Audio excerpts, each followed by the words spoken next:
북한이 허를 찌를 발상의 전환을 해야 한다고 주장합니다. 안녕하십니까. 7월 11일 김은강 튜브입니다. 지금 언론에서 한창 거론되고 있습니다만 어제 10일 김여정이 역대 제일 장황한 문장을 통해서 미북 정상회담에 대하여 여러 가지 토소를 쏟아냈습니다. 도대체 쓰잘데기 없이 길다란 이야기에서 그가 전하려고 하는 핵심적인 메시지는 무엇일까? 이걸 분석하느라고 저도 머리가 터질 정도입니다. 워낙 그가 이런저런 이야기를 많이 주절되다 보니 막 헷갈립니다만은 김여정이 이 담화문에서 하고 싶었던 딱 한마디 말은 분명하게 있는 것 같습니다. 그 중핵적인 메시지는 바로 우리를 더 이상 터치하지 마. 미북 정상회담 그 절대로 안 해. 아니 못해. 라는 것으로 봅니다. 듣기에 따라서는 뭔 소리 하는 거야. 북한이 얼마나 이 회담을 기다렸는데 미국이 정상회담을 하자고 해서 넙죽 받아문다? 몇 번은 좀 제치고 하는 게 바로 회담 전략이야. 그렇지 않으면 바보지 라고 의견을 제시하실 분들도 있을 것 같습니다. 하지만 누구든 북한이 대북 제재와 코로나 때문에 경제, 민생 이게 다 지금 파탄 직전까지 갔는데 몇 번 제치기는 하겠습니다만은 반기진 않아도 이렇게까지 분명하게 노라고 거부할 것이라고는 생각하지 않을 겁니다. 천만에요. 제가 보기에는 애무성이나 미북 협상 파트너가 아니라 김여정이 직접 나서서 담화를 발표할 때는 그럴 만한 이유가 있는 것입니다. 김여정은 미북 정상회담이 거절이 실무 협상 수준에서 하는 그런 주장이 아니고 바로 북한이 최고 지도부에 분명한 뜻임을 밝히려고 했던 것으로 봅니다. 아래 것들의 이름으로 메시지를 내면 무게감도 없을 뿐더러 최고 지도부의 생각은 좀 다를 수도 있지 않을까라고 오해하고 미국이 계속 정상회담을 하자고 밀어붙일까 봐 아예 싹둑 이렇게 희망 따위를 잘라버렸습니다. 자, 그러면 김여정이 미북 정상회담을 이렇게 완강하게 거부하고 나선 이유는 무엇일까요? 결론부터 이야기하면 김정은이 죽었거나 또 살아있다면 정상회담도 못할 정도로 아주 심각한 상태에 처해 있기 때문이라고 저는 확신합니다.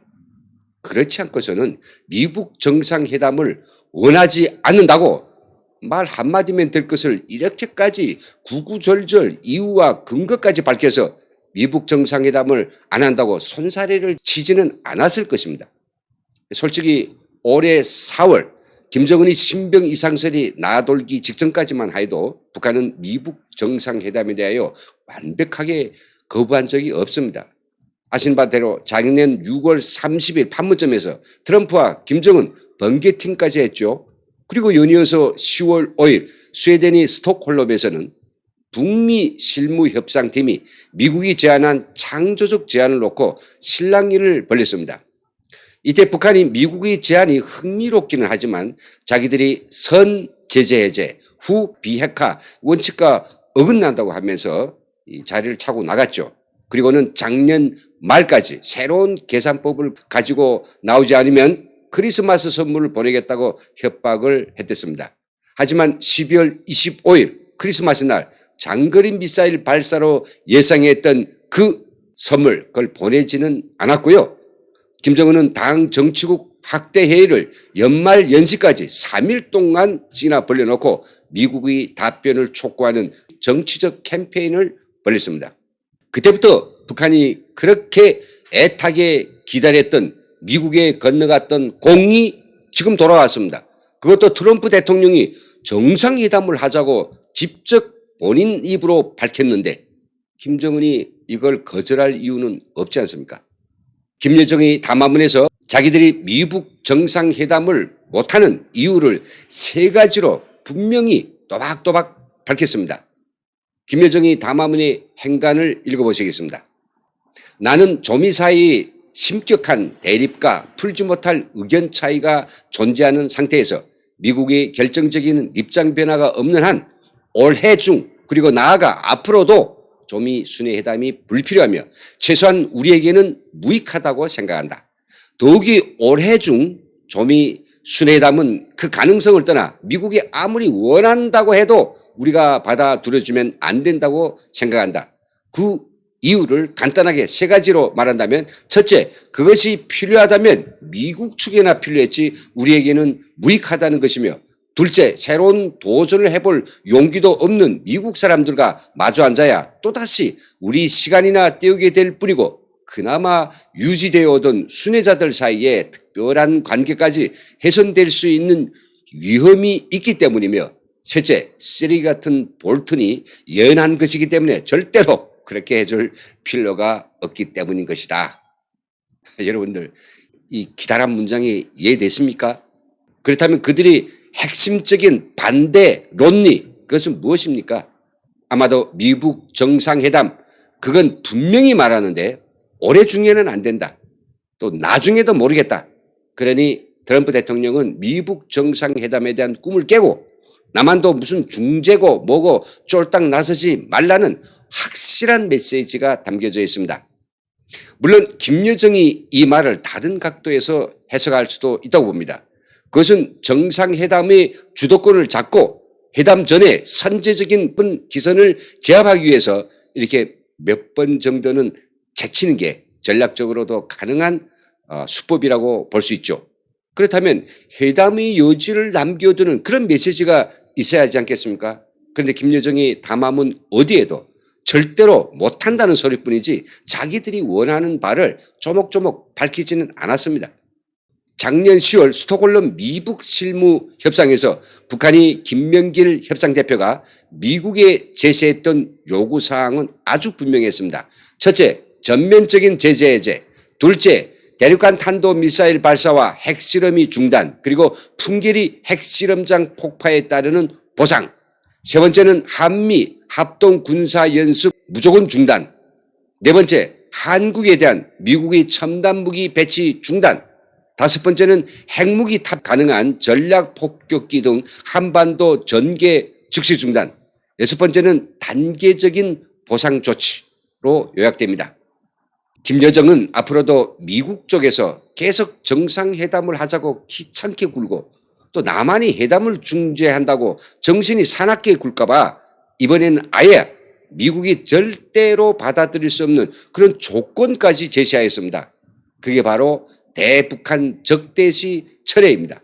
김여정의 담화문에는 이렇게 언급되어 있습니다. 우리는 제재 해제 문제를 미국과의 협상 의제에서 완전히 던져버렸다. 나는 비핵화 조치대 제재 해제라는 지난 기간 조미 협상의 기본 주체가 이제는 적대시 철회에 대해 조미 협상 재개의 틀로 고쳐줘야 한다고 생각한다. 제재를 가해온다고 우리가 못 사는 것도 아닌데 무엇 때문에 미국에 끌려 다니겠는가 하는 것이다.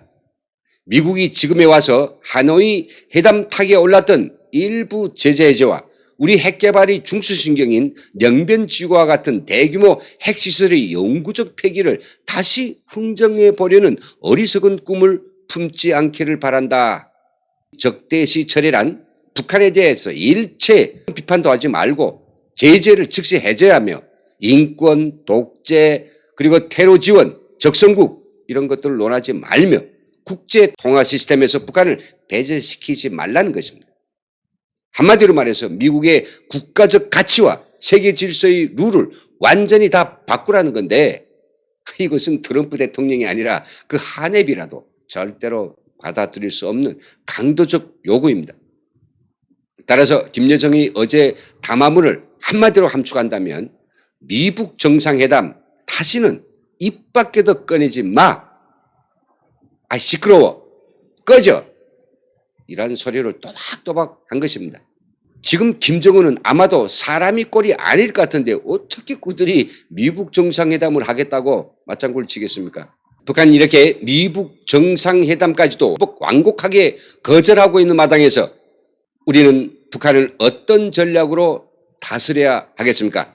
저는 북한이 허를 찌를 발상의 전환을 해야 한다고 주장합니다. 북한이 허는 무엇입니까?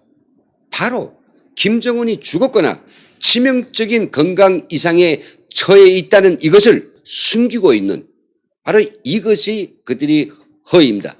그래서 저는 북한이 아킬레스건을 공략하기 위하여 이번에는 남한이 선제적으로 남북 정상회담을 하자거나 아니면 특사를 교환하자고 공세를 들이대는 것이 어떨까 싶습니다. 저는 독재가 시퍼렇게 살아있는 상태에서 남북한이 그 어떠한 평화와 평화경제, 평화적 관계를 발전시키려고 하는 남북 정상회담과 특사교환 이런 거는 하면 할수록 우리 남한에는 백해 무익하다고 생각하면서 절대로 반대하는 사람 중에 하나입니다.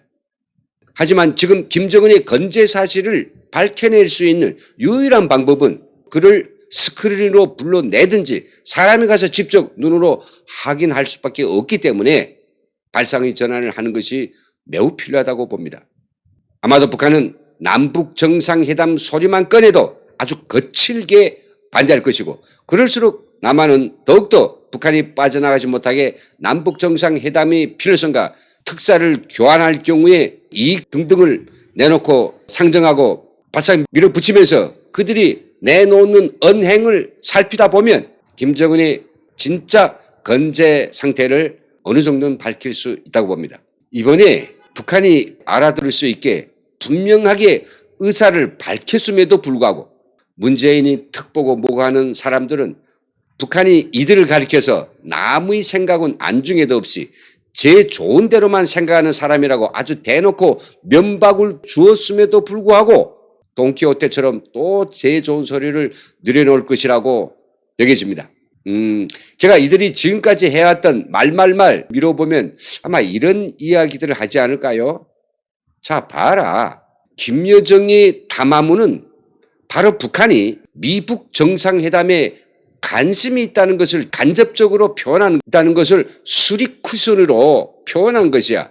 진짜로 원하지 않는다면 아무런 대꾸도 안 하면 될 게 아닌가. 그들이 하도 고단수이니 아마도 협상탁에 더 많은 선물 보따리를 올려놓으라고 미국에 압력을 가하는 것이다. 이렇게 말입니다.